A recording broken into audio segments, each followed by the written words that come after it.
প্রয়াত প্রধানমন্ত্রী অটল বিহারী বাজপেয়ীর মহাসড়কের স্বপ্ন আজও সম্পন্ন করতে ব্যর্থ হল বিজেপি সরকার। 1998 সালে সরকারিভাবে ইস্ট ওয়েস্ট করিডর সৌররাষ্ট্র সড়ক নির্মাণের কথা ঘোষণা করেন প্রয়াত প্রধানমন্ত্রী বাজপেয়ী। গুজরাট পোরবন্দর পর্যন্ত সংযোগ করার মহৎ উদ্যোগ নেন তিনি, কিন্তু 26 বছর পরও সংযোগের কাজ সম্পন্ন করতে পারেনি বিজেপি সরকার।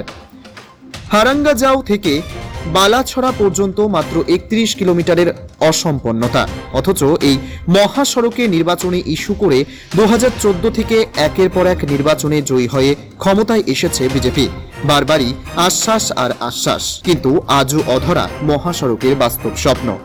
গণআওয়াজ প্রতিনিধির রিপোর্ট, শিলচর।